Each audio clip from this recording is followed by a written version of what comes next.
You're listening to the Surgeons of Horror podcast. Hello, welcome to the Surgeons of Horror podcast. I'm your host, Saul Muerte, delivering you once again another session where we dissect and discuss one of John Carpenter's films in part of his canon of work. We're nearing the end of our discussions about this horror auteur and what he's brought to not just horror but sci-fi, as we've said along the way in our discussions.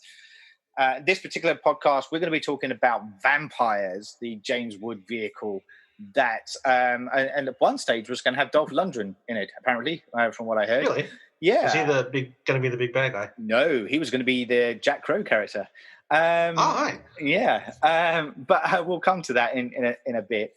But essentially what the story is about is that we have the church kind of aware that vampires exist, but they've discovered that there's this group of vampires and they're searching for this kind of powerful doom for mankind.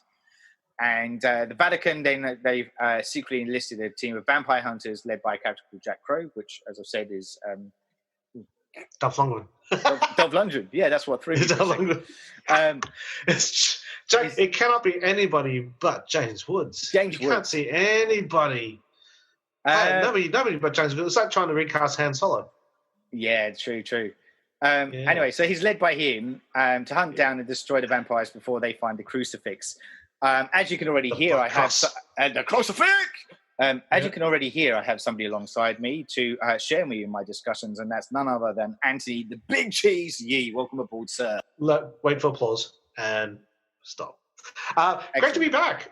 Great to good. A special shout out to Richard and Miles and Oscar for warming my seat. I know I've been away for a while, and I want to give a special thank you to those guys for stepping up to the plate.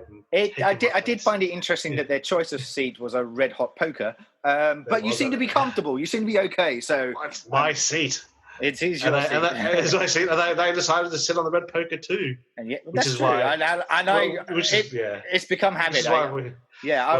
That's you. When you say you're going to do surgeons with me, you got to sit on this red poker. That's true. Everybody says no. Yeah. Except us, we say, yeah, sure. Well, if you can grin and bear the red hot poker seat and through our discussions of these films, then you deserve to be on board with the podcast sessions, I feel. It's a harsh spotlight. I'm being facetious. No, it's all good. It's all good. So we were just kind of tapping along the way there to discussing the role, as I said, of Jack Crow, the integral figure behind this. And we were talking about, you were saying that no one else other than Jack Crow. I can't see. Yeah. James but Woods. Apparently, I was just reading this on the old wiki page, so, take it for a grain of salt. But apparently at one point, Carpenter had considered Clint Eastwood, Kurt Russell, Bill Paxton, Al Pacino, Joe Pesci, and R. Lee Ermey for the role. I don't know who the last one is. Who's that? Who's the last one? R. Lee Ermey is the guy that's in Full Metal Jacket. Okay. Who, Sergeant Pyle. No, not Sergeant Pyle, but the guy who was real. The guy who was real life. Dude. He was in the Texas Chainsaw Massacre remakes as well. Well, that's an eclectic mix of different kinds of white guys. But I can't see it working with Kurt Russell because I don't see him working with John Carpenter at all. No, Kurt Russell was an odd choice. That one. They would never. I can't see those guys. Nah. Just no chemistry. No chemistry between them. Oh, I just clicked on the same page. I see Alec Baldwin's name is mentioned because if he aimed for Alec Baldwin, he kind of missed. I got one of them. Which one did I get? He literally goes, he went to the producers, give me that Baldwin guy. Yeah. Is it Alec? No. Is it William? No. Is it Stephen at least? No. Who? Daniel. There's a classic scene from The Nanny. And she's outside a nightclub and she sees, oh my God, I see it's Alec Baldwin. Oh no, wait, it's Stephen. Oh no, wait, it's Stephen. Oh, don't worry about it, it's Daniel. and I didn't know the names. I didn't know the names, but I knew who she was referring to even back then. And I said, yes, there's four of them, and one's kind of not there. Not there compared to the other three. Like, because he had Alec, and Alec was the man, Yeah. and Stephen was mini Alec, wasn't he? He was like, he looked like Alec, but just a little younger. And then the other one. Oh, was that Stephen? No, was it the other one? William's the one that was a bit like William was the one that was in Backdraft. Like that was I just remember him from Backdraft. Yes, William was mini Alec. Yeah, and Stephen was blonde Alec. Stephen's the one that was in Usual Suspects. So like so he's and he was a bit more kind of kooky, a bit more. He was, but for me, it was like, okay, let's take that guy and put a blonde hair on, like a Lego. Take off the black Lego head, put on blonde Lego head. Yeah, he's a brother. And it's like, what do you do with the leftover parts? And they can go into call it Daniel, and that's what they get. Oh, poor Daniel. Poor Daniel. He probably deserves a bit more. I thought he was all right in this film. He was, and Alec now looks like Daniel. Daniel probably looks like a skinny version of Alec Baldwin. Yeah, these days. Yeah, these days. And weirdly, Alec is starting to look more and more like Donald Trump. It's bizarre. It's really bizarre. Really? Oh, yeah. Just because in Australia you had the Dado brothers. I remember that much. Which to anybody outside of Australia who is not our age would know what the hell I'm talking about. Yeah, I didn't even know who he was until I came out here, and I still didn't know. Andrew Dado, by the way, writes popular kids' books, so people might know his name from books. You want to know a good story about that? Do we? You have time. Wait, let me just open this tangent door. Step right through, sir. I'm coming through. Yeah. Just go right now, like Richard, Oscar, and Miles are just listening to this podcast going, what the fuck? Why has he got this idiot back on who just doesn't talk about the film? Anyway, Andrew Dado is one of the first guys I ever worked with as a TV presenter. Oh, He's got very famous brothers. Cameron Dado was the actor who appeared in America for a little while. And Lockie Dado, again, Lockie's lovely. Let's just say Lockie's lovely. Okay. And there is a fourth Dado brother who is Andrew's twin. Oh. But the other three, they are very protective of him. Okay. So they say that he doesn't get into the public too often. Anyway, what it was, Andrew, their grandmother used to tell the kids when they were boys stories. Mm. And these are stories that she had literally developed and sort of half written and half developed, but these were her stories. Andrew turned those into a book series without telling any of the other boys and sold them under his name. Which went down. You know that scene in the Hill House. Yes. Where the older brother says, "I'm making a story about what happened to this house." Yeah. It was apparently it went down exactly like that. They were in this room in the family, like it was like a Christmas family get together, and Andrew said, "I'm doing this," and like half the family were like, "What the fuck?" They were really upset, because I don't think. Yeah, I don't know whether he shared the royalties or not, but they were a little upset about that, which I would get because it wasn't his story to tell. Right. Yeah, but he kind of did that. So how juicy, huh? Wow. Well, there you go. Like just don't mess with the Dados is the moral of that one. And Andrew Dado gave me the first piece of great advice I ever had in television, and I owe him a lot because the advice has stood in good stead throughout my career. Which is simply back yourself because nobody else will. Ooh. And it's a cliched sort of statement, but it really, I don't know why, but it really landed with me when he said it. Okay. That, as a piece of advice, it has actually literally helped me throughout my entire career. And I would advise that to anybody out there, no matter what walk of life you're in, particularly if you're starting out in your career, back yourself because nobody else will. Nobody knows what you don't know, all right? Ooh. That's how I interpreted it, and it's worked. All right, so that's the whole kind of fake it till you make it. Kind of fake it till you make it. Don't be a dick, but trust me, you have more of a buffer than you think when you try new endeavors. Anyway, okay, let's get back on track. Speaking of buffer or Buffy, the Vampire Slayer, right? Yes. Let's kind of talk about Buffy in comparison to this film.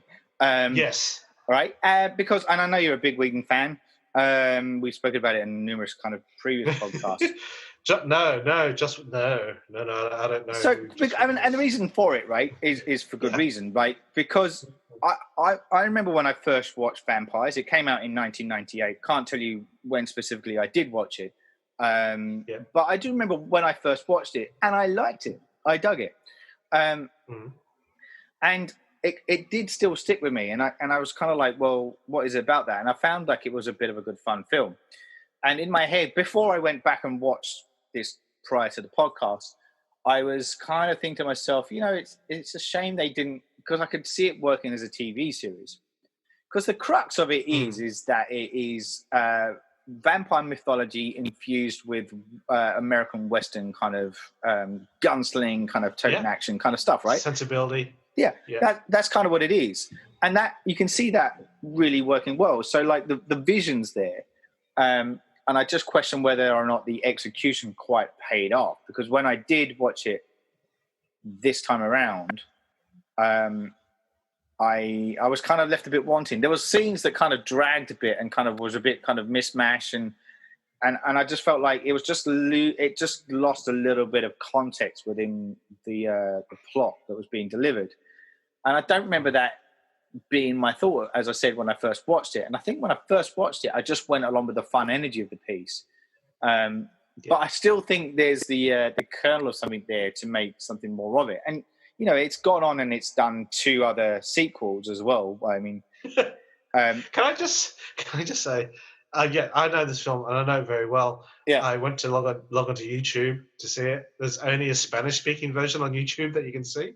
Okay. And so I said, okay, I have to pay $4 for it. I paid $4 for it. I paid $4 for the sequel, which I had no idea existed. The John Bon Jovi one? Well, that was it. I was like, okay, you know what? I paid $4 for this. I'm going to watch it. So obviously I had to watch it on my iPad at night because my wife was like, I'm not fucking watching that. You promised me James Woods. There's no James Woods. So fine. I got through 7 minutes of it. Okay. Before I was like, I can't do this. It's so bad. And John Bon Jovi is such a bad choice. Okay. In light of James Woods, who just oozes fucking cool. Yeah. And, oh my god, it's so bad. It's such a bad film. So anyway, I had no idea. And there's a third one too, apparently. Yeah. And I was just kind of while you were talking, I was just trying to look that up. So the one you're talking about was Los Muertes. Los Muertes, which named after you, named after me, which is weird. I was just like, I don't deserve this accolade. Did I sign off on this? Yeah. But there you go. Apparently it was. And then there was another one that was called Vampires: The Turning, and apparently it's part of the canon, but it's got no connection to the others whatsoever. So there you go. But that kind of aside, my point is that I could see it working as a TV series. So again, coming back to Buffy and the formula that worked for that, and even I'm going to crowbar in the other famous Whedon series that unfortunately only lasted for 1 season, Firefly. Because it is if you could merge those 2 things together, you could probably come out at the other side with a bit of a vampires kind of sci-fi Western flick, and it'd be pretty damn awesome. Cool. So, Mike, so part of what I want to do, and we're going to be chatting through this in a semi-quick fashion, is just discuss like, what is it that works? What is it that doesn't work about this film? Because I kind of dug it when I came out, and admittedly, 1998, I would have been kind of getting in my late teens at that point. But what was your first memory of it? And like when I saw it at the movies. Movies, and it blurred in my memory. I've blurred it with the Forsaken. Because they both came out, I think, within a year of each other, and they both have a very similar feel. They both have a very similar look. I did know that Vampires was John Carpenter, even though John Carpenter's name is on the title. I didn't immediately associate it as, that's the guy who did Escape from New York or whatever. Yeah. I thought I just remember it being a time of 2 really good vampire movies. I enjoyed them both. I thought they were wonderful B-flick adventures. They're not like... Tremors for me is the ultimate B-flick film that is just brilliant. But it was up there. I enjoyed both of pretty good. The Forsaken is up for me, and I have to look at it again to see if this still holds. Was a really good, heartfelt film. Whereas this was more tongue-in-cheek action comedy, but still, it wasn't afraid to be gory. It wasn't afraid to be R-rated. You look at some of the stuff, and it's very politically incorrect, and it's very Harvey Weinstein era-esque. I mean, like Harvey Weinstein had nothing to do with this film, but you know what I'm saying? It was very Yeah. boys. You can imagine there's a bunch of boy Hollywood execs saying, "You want to make a film? You need to see breasts. You need to see this. You need to see prostitutes. Yep. And you need to see crude remarks and gore, and then you got yourself a film." So it was a bit like, here's the guy who keeps on making. He made Hollywood films, but he was a producer of it, and he helped Spielberg and Lucas start off. What's his name? Corman. It's like a Roger Corman type film. Oh, sorry. You can imagine. I'm begging pardon. Yeah. It's like that. But it's good because I'll tell you why. It has components in it which, for me, I had never seen before. Which I'm guessing these things that I'm about to list off have been in movies before. But for me, this is the first time I'd seen these particular concepts. One, the concept of a master vampire. I'd never heard of that before. But I think that's really brilliant. Two, the idea that vampirism is a virus that you get infected with. Mm-hmm. Again, I'm 1,000% sure that's been brought up before. But this is the first movie, particularly, it's post-AIDS. And so the way these guys are always treated, you can't get bitten, you can't get bitten. If you're bitten, you're dead because you got the virus. So the fact that at one point when the master vampire kills Jack Crow's entire team, what does Jack do? He goes back and actually cuts off all their heads and buries them because he knows that they're not dead.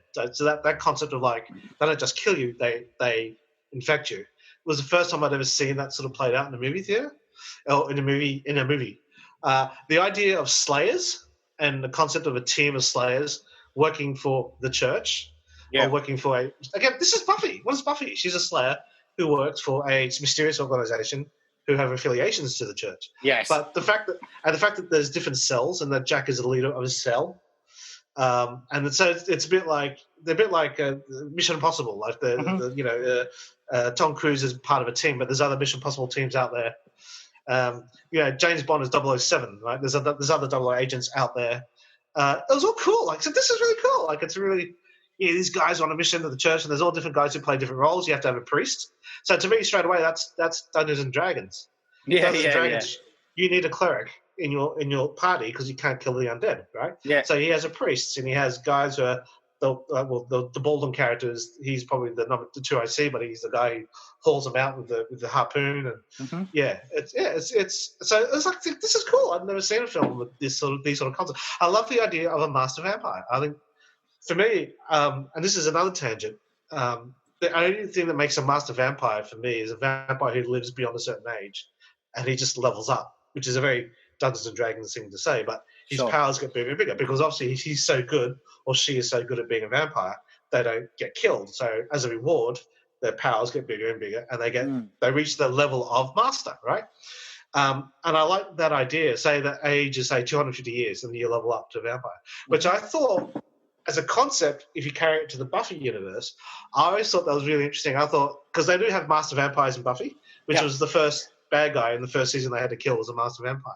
And I thought the criteria to become a master vampire is you live beyond a certain age. I thought it would have been kind of cool if Angel at one point crosses over that threshold, and what that did to him, that he suddenly becomes more powerful than he was. And I thought that would be kind of a cool idea, but they never explored that. Anyway, so straight away, I thought Buffy probably didn't take from this, but a lot of TV shows through the zeitgeist kind of did. I guess that's my point, because I still, like, even though I felt like after I rewatched it recently, I was a lot more heavily critical of it. I still feel like, as I said, there's this kernel of an idea that I reckon it could work really easily on, like, a Netflix kind of TV series, like make it eight episodes. I mean, look at how Mandalorian's going at the moment, right? On Disney, right? So that's like second season. It's a very similar thing. Like, the reason I'm choosing that in particular is because this one obviously is this sci-fi Western kind of element. But if we take same kind of idea and go, right, well, we want to do a Western thing, but we're going to chuck in vampire mythology. It's already been done. And the little ideas are there, like you said, the cells that are there, the head vampire, master vampire kind of character. There's a couple of things I want to touch on from what you just said too. You were talking about not knowing or being aware of a master vampire before. Like, technically, Count Dracula is a master vampire in his own right, because like he first sowed the seed of what it is to not only infect, but that some people that he infects comes back as a vampire. And he's been going for years, and he's incredibly powerful. But the mechanics of what he did, I was led to believe he bites you, but you have to bite him back. That's how the ritual is complete. Whereas this is more, he bites you. It's like, and again, it's post AIDS, right? So it's a virus that gets into your bloodstream, so you turn automatically. So that was the other thing I was going to touch on, because there was a film that came out in 1987 called Near Dark, which also had Bill Paxton in amongst it and Lance Henriksen, directed by Catherine Bigelow, and that was 1987, that has a very strong AIDS current running underneath it, particularly because there's Adrian Pasdal's character gets infected, but he has a blood transfusion, and the whole kind of mix of the blood and stuff as well. It was incredibly kind of poignant to that point to kind of make that conversation. And the last thing the last thing I was going to say as well is, and just throwing this into the mix, but 2 years prior to Vampires coming out, there was a little known flick called From Dusk Till Dawn, directed by Robert Rodriguez, which, if you think about it, has I know it's what was one of its point in differences is that it was going very much down one line and then took a massive canon this way. Pivot.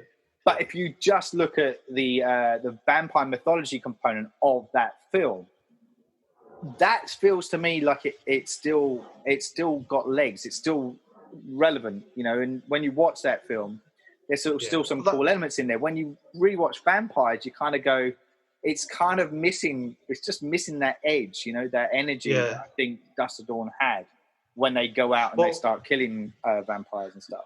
They did turn Dust to Dawn into a series. Yes, I know. Yeah, which I saw the first season. I didn't see anything after that. Secondly, Near Dark is one of those odd films that got past me. I don't know how the hell it did. Yes, right. I never saw it. I still haven't seen it, and I only really heard about it in the last few years. Yeah, so right. That's embarrassing for me. As a sort of an aside, I still can't believe that Ben Skinner still hasn't seen Halloween. I can't believe he hasn't seen any John Carpenter film. No John Carpenter films. Bizarre. At all. Big love to you, Skinner. Big love to you. As another side, I think that joke is really wearing thin with him. Yeah, I think he's well and truly over it, which is why I thought it'd be really funny to do it in our podcast now. Anyway.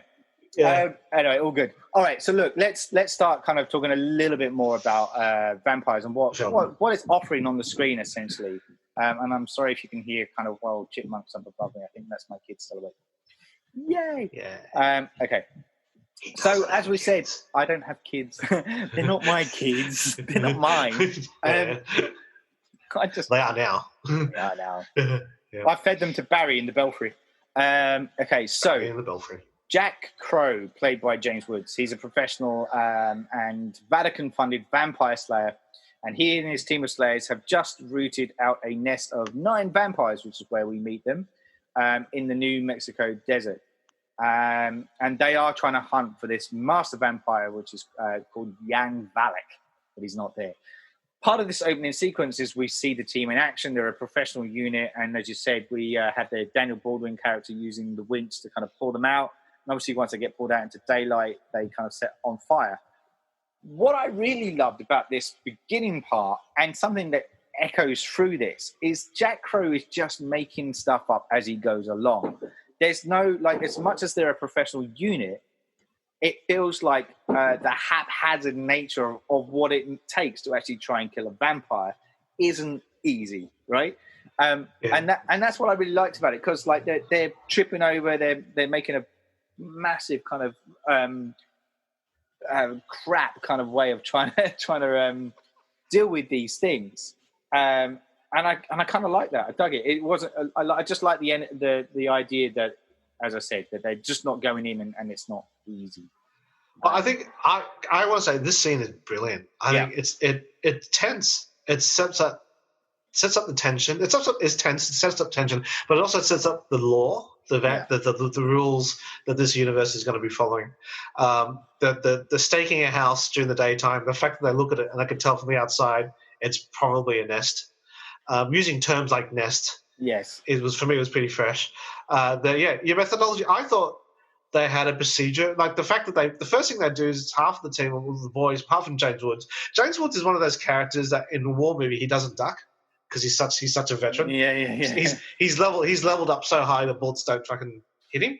No. But which is stupid. So he doesn't wear and his protective gear is a pair of leather gloves and a leather jacket, right? Yeah. Whereas what do the other team members do? They put these chainmail neck braces around their neck. Yes. Which is brilliant. I think it's brilliant because it's something that's like, okay, vampires are real, we're going to kill them. What's the first things you need? You don't need full body armor, but you probably need something to protect your jugular. So yeah, it's what they do. They wrap these like chainmail things around the neck. James Woods doesn't because he's cool, right? Yeah. But again, straight away I'm thinking, okay, there's science here, there's methodology here. You get a real lived-in sense that they've done this before, and they've got it to a scientific level. But then you're right, they do something that, well, if they're so smart, they're going about it in a really stupid way. Yeah. Because they're going through the front door. And the way they behave is like, because at one point, one guy literally, cuts a hole through the door handle. And then James Wood goes, it's my turn. And then this guy was going to do it. And James was my turn. No, it's my turn. And James Wood, no, I'm going to do it. So as if they literally take turns in sticking their hand through a fucking door. Like, okay, you can think that through a little better. Like, it's like, these vampires are remotely smart. They would have booby-trapped that door. Why are you going through the front door? So, and then, why go through the door handle? Why not take the hinges off? Or, things like that. So, you're right. There's a couple of things there too, but here's where it plays in its favour because they have become a bit too big for their boots. They are very cocky and arrogant in the way they go about things. And obviously the following scene that happens amplifies that, and you just go, yeah, that's exactly right. The only issue is that you think if there was going to be a story arc to Jack Crow, it's that he'd learn from his mistakes, but he still doesn't seem to do that, which I find a bit interesting. But what was I going to say with that too? With something to do with the crew? Oh no, Jack Woods. Sorry, I keep saying Jack Woods. James Woods. James Woods plays Jack Crow. So James Woods, look, apparently is not the easiest of actors to work with on record. But Carpenter apparently said that he had no issue with him because they actually had a deal. The deal being that James Woods would give him one take as it's supposed to be read in the script. Right. And deliver that as Carpenter said. And he said, once I've got that one take, you can ad-lib and do whatever you like with the rest of it. Yeah. And that's pretty much how they stuck to the shoots, right? And they got through it. Yeah. And so in the cases where, Carpenter said some of his improvisations were brilliant, some of the stuff he was riffing on. But he said at the times when he needed a bit more focus and a bit more discipline, he would take that one take that he got James Woods to do. So, so apparently that's what he did with that. So that's kind of how we open up. There's some kind of cool moments in there, and I liked the haphazard nature of this supposed kind of really official group going in and offing these vampires and not necessarily doing it well. But they still do it. They do it. One was called Anthony. Yeah, that's named after you. And that was named after me because because it's very weird. Because Anthony doesn't know what he's doing. So again, it really was named after me. But, dude. The other thing that struck me was that the Baldwin character, who's the second in command, has the easiest job. So why is he the second in charge? You'd think it'd be like a shit kicker. Because all he does is he sits outside and just rinses them out. Maybe it's because he's in that place of safety. It's like, when you always have, like generals when you go into war, they're up on the hill watching stuff. Yeah. So you kind of have to have somebody who's not in the mix to kind of call the shots. So if things get crazy, he can go, no, fuck this, we've got to hightail it out of here. Yeah. He doesn't do that. That's a good job. So that argument kind of falls flat. The key thing though is like when they as I said, when they go back to the motel and they're all kind of partying up and they're unaware that the valet character that they were hunting down, this master vampire character, basically goes in search for them in revenge for what they were. Revenge. And we have we're met with a new character called Katrina, played by Cheryl Lee, who wrapped in plastic. Laura Palmer. Yes, she is. And I kind of forgot she was in this. I had a moment when I was a kid. I saw her. Yeah. Well, I had a moment when she came on. I went, "Oh, it's fucking Laura Palmer. Forgot she was in this." I straight away recognised her because it was like, oh yeah, because for time when I did university in communications and we're talking about film and TV, that was Twin Peaks was the show that the people were raving about as like so groundbreaking, so new, so fresh. At the time, it certainly was when it first came out. Like Lost, when Lost came out, it was amazing, and then it lost its way. Like it lost its way. Boom. And Twin Peaks did the same. Yeah, but it got a bit peaky and a bit twinny. Yeah, for a girl who basically played a corpse, she was very much as big as Kyle MacLachlan. Is he the detective? Kyle MacLachlan? Yeah. Anyway, but yes, it's her. And she's the prostitute with a heart of gold. How diverse is that? Dude with a heart of gold. Unusual. Yeah, I've never met a character like that before. And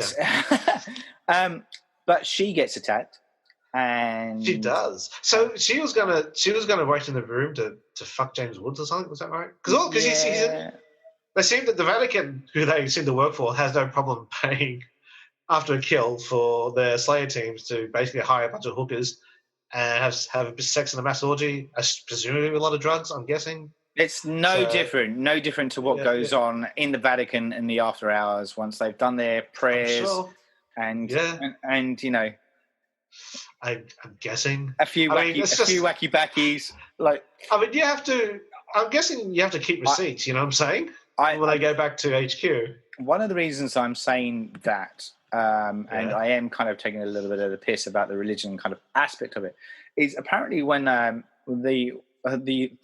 forgot to mention that the story itself is actually based on a novel by John Stakely, and he put a big stake in it, and at one point, other than Carpenter, Sam Raimi, Peter Jackson, and Ron Underwood were kind of considered to take on the directing duties of a production of it, if ever kind of mounted. As was Russell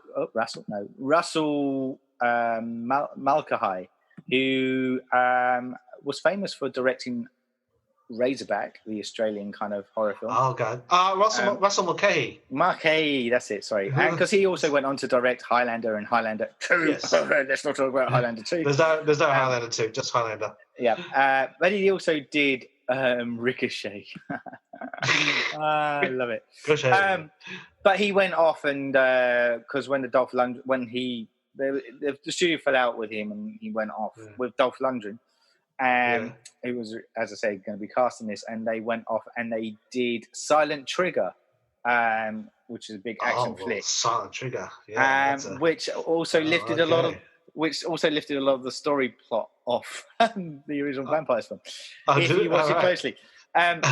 So, sorry, I digress. But part of one of the original drafts actually had one of the storylines suggested in it was that it took place entirely in the Vatican, and it featured a vampirized Pope as the villain. Cool. So that would have been cool. Cool. So there was method to my madness. So anyway, Valance turns up, he causes mischief and kind of basically completely wipes everybody out, including a shot of a character called Catelyn, who is sliced in twine.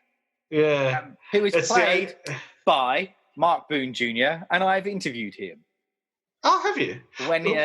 For Sons of Anarchy. Season Sons of Anarchy. Yeah, that's where he's from. Yeah. I was like, oh, that's where he's from. I remember you did that. Yeah. Okay, cool. It is what I call He's an interesting character. He's an interesting character. What was he like? He's an interesting character. Okay. No, I for the sake of podcasting and not wanting to get to libel anybody, I cannot comment. Okay. Other than say he's an interesting character. It's called the Thing shot. He gets the Masters cuts him in half and his body falls in half and splits in half and falls out of shot, and he looks clearly like a mannequin, but you kind of go along with it because it's the Thing. It's like the same effects as the Thing. It still works even though it's clearly rubber effects and shit like that. That's what I'm saying. Fucking shit. Yeah. Okay, cool. So yes, that's right. So basically, Valak wipes out the entire team except for James Woods and Daniel Baldwin. Yeah, Daniel he's Baldwin's character. Montoya. Okay, so more whitewashing. Okay.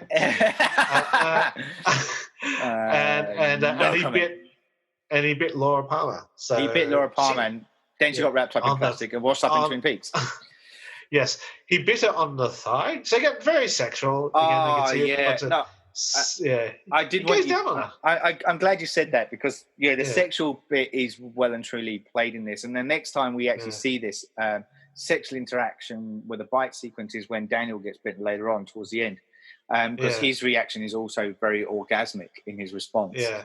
But obviously the bite on Cheryl is very much. Thank you. I was trying to think of a polite word to say.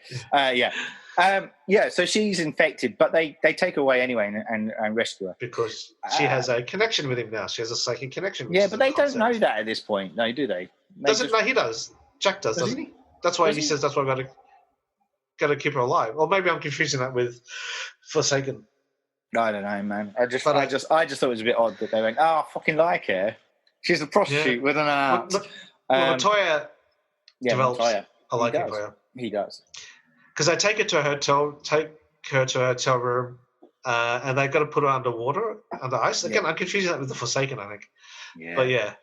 So they behead and burn. Oh, so that's when Jack goes back, beheads and burns the bodies of his crew. And then he goes and sees Cardinal Alba, played by Maximilian Schell. The black hole. The black hole. Thank you. Oh my God! Yeah. Shit. Okay. Yeah, him. So he goes to Alba for some instructions, and Alba has bad news. The European team were completely wiped out, but there was a portrait of Valak that was found there, and according to the archivist Father Adam Guithru, Valak was a 14th century priest who turned against the church and was burned at the stake for heresy. After his death, however, Valak became a vampire, the first of his kind. And the Vatican wants Jack to rebuild his team and give him Gatu as his first replacement. Gatu's is this young priest chap. Priest. Yeah. And Gatu's our audience avatar. He's the one that comes in and because Jack Crow has to bring him up to speed, he explains to him the rules, which is, and we talked about this in one of the very first podcasts we ever did, which was every movie about vampires. When somebody explains to you about vampires, the first thing they say is, "Forget everything you saw in the movies, kid." That's and then he lists off a bunch of things that you've seen in movies, like you just snaked into the heart and allergic to light and stuff like that. Yeah, it's like, okay, well, all right, whatever. Yeah. So it's just an excuse for a movie to cherry pick the bits I like and leave out the bits I don't like. True. Like crossing water. That's dumb. Can't see themselves in the mirror. That's dumb. Yeah. All that. But staking to that, yeah, that's cool. We're getting blood for that. Yeah, blood and guts. Yeah, put that in there. Never masturbate a chicken. All that stuff. So they got to bring that back. Yeah, so they've employed Gatu to come in as the priest because the other priest he's young. He's young. Yes. He's got spunk. He's got charisma. So Jack wants nothing to do with this guy because he thinks he's just a bookworm. Doesn't think he's got any action to him. It's going to be a liability. Yeah, has no kills. But they basically said, "Fuck it, got to do it." But he's going to go back. But they go back to Montoya at this point. And Montoya gets bitten by Katrina at this point by Katrina, but he hides the bite mark. Does that happen here? I forgot it happened there. Yeah, it happens here. Yeah, in the hotel. Yeah, and then and Jack's like, he's straight away thinking, "Why are you acting weird?" And Montoya's like, "I'm not acting weird." No, you're the one that's acting weird. You're like a bee stung Alec Baldwin, which is a weird line. All right, so but there is this whole interaction sequence, isn't there, during that bit too, because she tries to commit suicide. Yes, and that's how she bites him. Rescues, I think. And that's kind of that. But then all is well. And she starts having visions though at this point too, and that's when she gets one of Valak going into a church in San Miguel County. And then there's another vision of Valak looking at a map and then killing a priest. And then this is where Guteau gets a list of churches in the county and a clue that leads them to Father Molyneux, whose body was found decapitated and laying alongside a dirt road. So they're kind of using a little of his bookworm knowledge to kind of try and hunt down this Valak character and his dominions. Where was I? Okay, so... You also get... You reveal Crow at this point reveals something about his backstory as to why he hates vampires so much, which is his father was bitten, didn't tell his family, turns into a vampire, kills his mum in front of him. Yeah. Which is why he has trust issues as well, which plays out with Montoya holding back on the fact that he's been bitten. Yep. It's like, you bastard. Yes. So, motivation. Okay. So Guteau, like, there's a bit where Jack kind of beats up on Guteau for a bit. And he kind of confesses that Molyneux was the only one in the world who knew the whereabouts of the Black Bercia Cross, which is this ancient relic from the old world that was used in an exorcism meant to drive the demons from Valak's body. Unfortunately, the exorcism resulted in turning him into a vampire, which was never completed, leaving Valak vulnerable to the sun. And he needs the cross now to finish the ritual. If he succeeds, he'll be able to live in the daytime. A master vampire able to walk in the sun would be unstoppable. So this is kind of building up this kind of mythological kind of bullshit reason for... So I was kind of confused by this. So he got burnt at the stake. That turned him into a vampire. Mm. Then they do another ritual, which turns him into a vampire. So I was a bit confused about all this. It's a bit loose, isn't it? It's like the whole... I'm reminded of Monty Python, like, we're gonna drown the witch, like that whole sequence. Like, she turned me into a newt. A newt? God, better. Like, it's like not only is that one of the best lines, but the execution of just how he just goes, God, better. It's like just brilliant. I love it. Newt. So this, what I'm saying is, this film needed a bit more Python humor, I think. Anyway. So we get to sundown, and Valak is with his new group of vampires, and they're rising from the ground when they sleep. And I love this bit. I like the bit where they bury themselves underground to kind of protect them from the sun. It kind of reminded me a little bit. Do you remember Earth 2 with the creatures that lived under the ground? And Tim Curry was in. Anyway. Yeah. But I really like that sequence. I thought it was a cool shot where they all kind of broke out the dirt. And they were all masters. Yeah. Yes. And that's kind of that, really. He has about 7 kind of master vampires. And she, this is all told through Katrina's vision, and she can see them heading into a small Spanish mission. And she can see the vampires brutally slaying the mission clerics, and she can see Valak, can't say his name, Valak, taking down the Black Cross. He's got it! She smiles.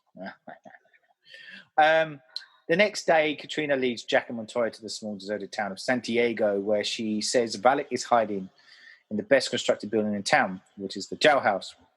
With only 3 slayers and as many as 30 vampires, Jack, Montoya, and Guteau have their work cut out for them. As day wears on, they kind of slowly, going through what we saw in the first scene, essentially, trying to go in there, pull them out. Draw them out. But their son is not on their side. And nor is their plan again, really. It's all very haphazard again. Oh, but this has been quite tense. I remember, because Guteau has to be the bait, and you really feel for him. And it's quite tense. Like, he's going down into the depths of hell as bait, and he's got to do it 30 times. Yes. It's not going to end well, but he still does it anyway. So it's quite fucking like, oh, okay, this is full on. Because there's a bit where he steps out the lift as well, and there's Jack Crow going, "Get back into the lift." It's like, I can't hear you. I'm on the bottom floor. It's like, wait, but how did you? Anyway, so that all happens. And they are trying to lure them out and stuff, but all shit goes wrong. Like, for example, Montoya's winch breaks, and the sun starts going down. So they decide to try and leave and come back again another time. But as they do so, Valak arrives with his kind of other master vampires.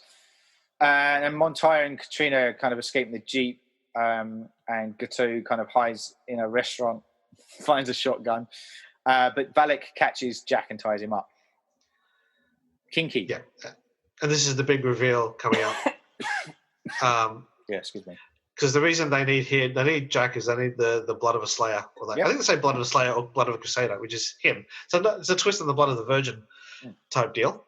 And the big twisty thing is that he's been betrayed by the priest, Alba. Yeah, Maximilian's back. Maximilian is back. He's the one who's been sending my ball along because he loses his faith. And he does his whole cigar chomping scene. Yeah, he monologues. Yeah. And because he's getting old. That's right. He wants to be immortal. So, that's it. So fuck it. Fuck this noise. Yeah. And at the same time, and they also talk about the reason why they need Jack at this point too, like you said. At the same time, Katrina has completely become full vamp at this point, and she bites Montoya's neck, drinking some of his blood, and he has that orgasmic reaction, like I said earlier. Yes, that's his second bite. Yeah, and then so if he wasn't fucked before, he's fucked now. He's fucked now. That's right. Leaves him for dead in the jeep and rejoins Valak and his vampires. And then Montoya does this thing. Yeah, where he shoots a gun in the air. Yeah. And puts the barrel against his throat because that'll cauterize the wound. Yeah. What the fuck? I see no issue with this. Yeah. Like we see him do something similar earlier, don't we? When he gets bitten and he cauterizes his. Yeah, because But yeah, then we have the ceremony. Well, I lost my. Oh yeah, so the ceremony starts to take out. Jack's kind of on a crucifix. With a bit of a fire lapping around at his legs. And the vampires are kind of all getting ready to basically slice his leg open, I think, to collect the blood. At which point, Gutu kind of comes out from his hiding place. He's on the top of the roof of the restaurant, and he shoots Alba, killing him. And so there's no priest to finish the ritual. And he points to Val, the gun to his own head. Well, we have you. So Gateau says, well, you won't if I kill myself. And so they said, but what if I do something to your friend, Mr. Jack Crow? So he feels like he's at an impasse. But surely if you're a man of God, you'd say, fuck that noise, I'll shoot myself, because that means you're fucked anyway. But no, that doesn't happen. And this is where all of a sudden Montoya appears in his Jeep. And the horn goes. Yeah, and he goes, that's the only problem with this town. Too many goddamn vampires.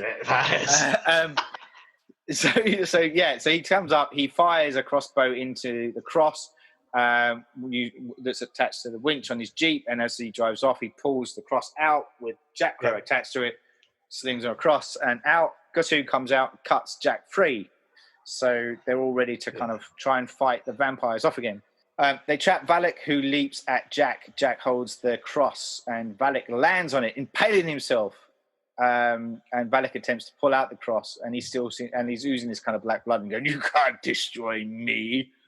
And Jack pulls down the building by knocking down a very unstable kind of pillar. Crossbeam. And sunlight streams in, and then Valak bursts into flames and dies. That's it. Explodes. Big explosion of death and fire.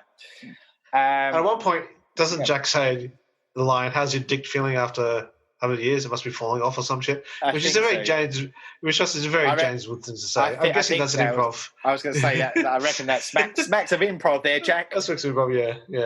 There you go. Anyway, in the final scene, knowing they've still got more vampires to go, especially because we've got now 7 master vampires lurking around somewhere. Yes. Montoya admits to Jack that he has also been bitten twice by Katrina. He's lying in the back of his truck in order to stay out the sun. He also says that he can no longer function as a slayer and that he intends to take Katrina south where he can take care of her. Gutu tries to kill Montoya, but Jack steps between them. Knowing that Montoya was first bitten 2 days ago but still saved his life in the fight with the vampires, Jack figures he owes Montoya 2 days. Because that makes sense. However, he promises that when those 2 days are up, I will hunt you down. I will find you. I will kill you. I have a particular set of skills. Yeah. Not taking into account that in those 2 days, Montoya's probably going to kill people. So, yeah. Thanks for that. Yeah. Think that through. Yeah. Well done. So, however, he promises that, so when those 2 days are up, he'll come and hunt him down and kill both of them, him and Katrina. And then the soon to return vampire Montoya and the vampire Katrina drive away, while Jack will stay behind to clean up the town of the surviving vampires before pursuing them. Katrina. End of the film. So as they live, Katrina waves. It's Katrina and the waves. Whoa! I'm escaping sunshine. So, and as he and Gatu go off to kill the vampires, James Woods goes, "Do you get a little wood? Do you get a little hat? Get a hat on? Do you get a little wood when you see that female vampire?" And Gatu goes, "Yeah, a little." Again, that smacked of a bit of improv. Yeah, I reckon it was. Yeah. I think. What are we saying is has Woods got dick on the mind? Is that what it's about? Yeah, a little bit. I'm sure it is. All I know is I heard that he had a difficult reputation, and you believe it from the energy he portrays in pretty much all of his roles. Yeah. But all I remember from James Woods is, "Ooh, piece of candy. Ooh, piece of candy. Ooh, piece of candy. Ooh, piece of candy. Ooh, piece of candy." Like, the guy can laugh at himself. So I figured if you just basically know who he is and what he's about, I think he'd be okay to work with. But yes. It's a good film. Like, it's probably aged badly. I've not. Yeah. I think that's what I found with it. Because I had strong memories of it, fond memories. And then when I rewatched it, I was like, okay, I've seen better things. Yes. And that's why. But I honestly, like, of all the Carpenter kind of stuff, because a lot of his stuff is obviously he's still very much in the vein of horror and science fiction. A lot of his films are being remade or re-looked at. And I think this one, of all of them, this one could easily be resurfaced and kind of function I can see it as a series, and really kind of playing with the characters a bit more and going a bit more into the mythology behind it and what it means.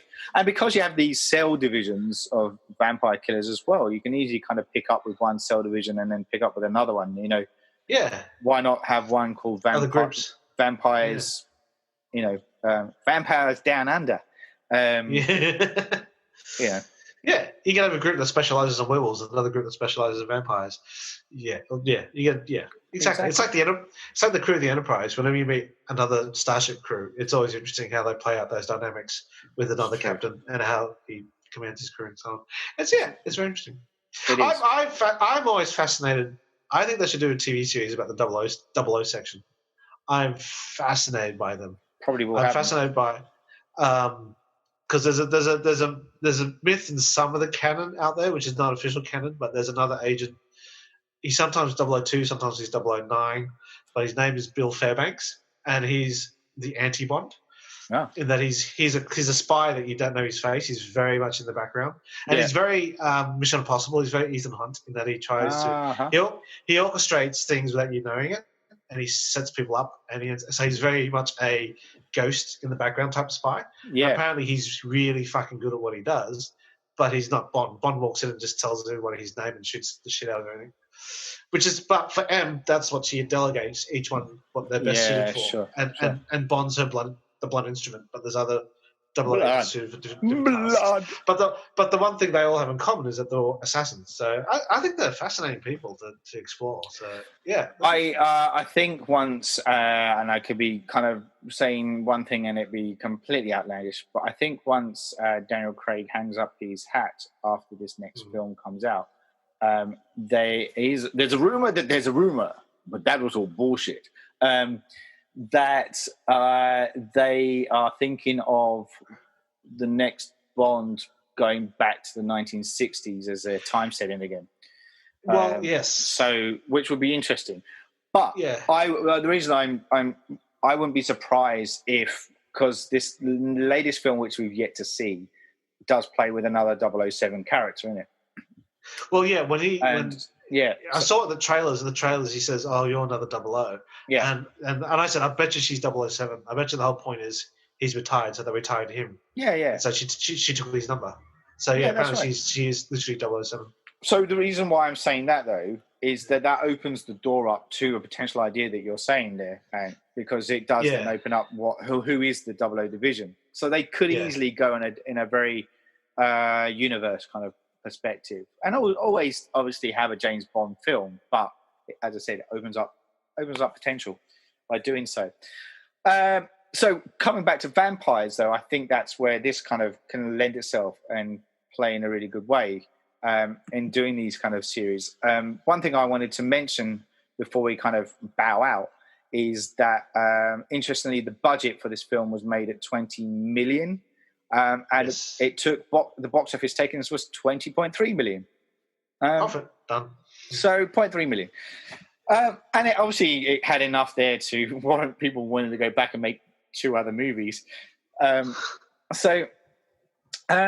Which says a lot about how, in my perspective, I think vampires did a lot better in the home entertainment circuit than it did in the cinemas.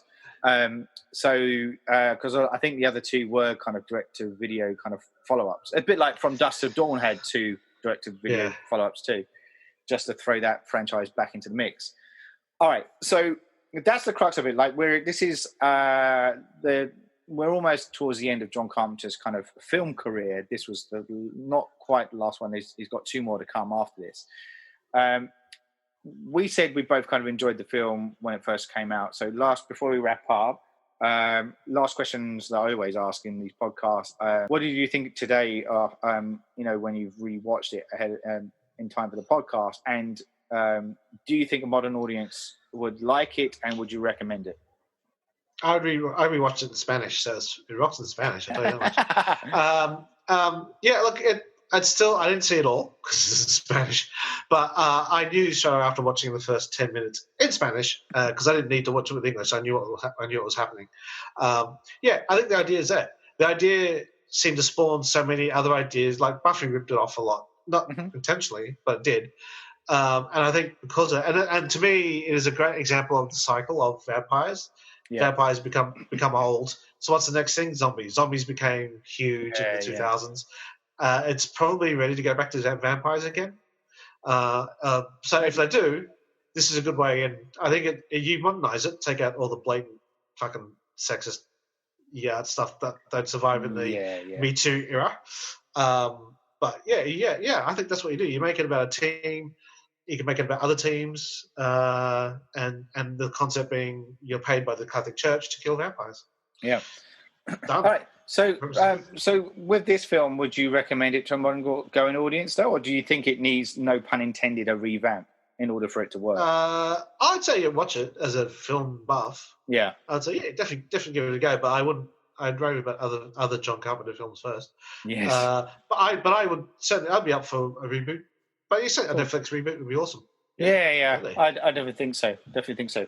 All right, I think we've kind of reached the end of our discussions on John Carpenter's Vampires. Let us know your thoughts on this film. Do you still think it rates well? Were you one of those few people that watched it when it came out of home entertainment and picked it up? Maybe you're one of those people that carried on with the franchise or would love to see more. Let us know your thoughts on our usual social platforms, Facebook, Instagram, and Twitter, respectively. Until then, I'm your lead host, as always, Saul Muerte. Thanks for listening, and thank you to my colleague, Mr. Anthony Big Cheese Yee, for joining me. See you, bye. Goodbye. You're listening to the Surgeons of Horror podcast. Music supplied by Peter Nezik. For more discussions or podcasts, head over to surgeonsofhorror.com or head over to our Facebook and Twitter sites for the latest news and updates.